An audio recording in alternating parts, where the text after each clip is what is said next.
As businesses start opening back up and people get back to work, many parents are left figuring out what to do with their kids. Fox 6's Derica Williams explains planning for the state's reopening, and even summer is going to look a lot different.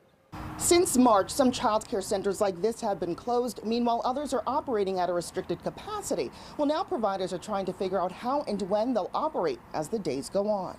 Go over our normal Temperature checks and masked employees are the new normal at many child care centers.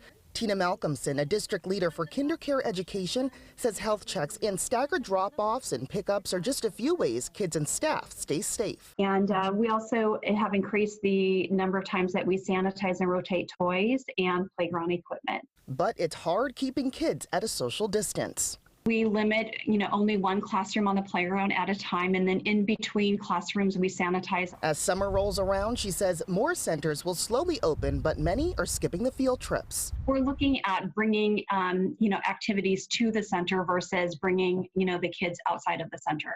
So first and foremost, we want to ensure that we keep all children and staff safe.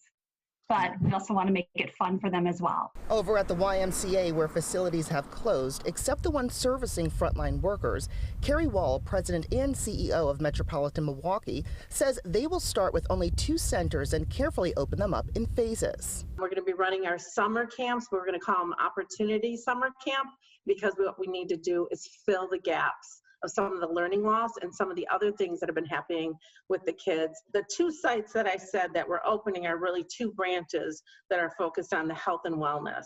But the demand for parents may not be met. In my opinion, there's going to be less supply right now because of the guidelines are pretty strict. The CDC guidelines and ratio only allows for 50 within an area, 9 kids to every 1 counselor. Anita Robertson, owner and operator of Next Generation Day Camp, feels she wants more time to pass in this pandemic and isn't opening up until July 1st.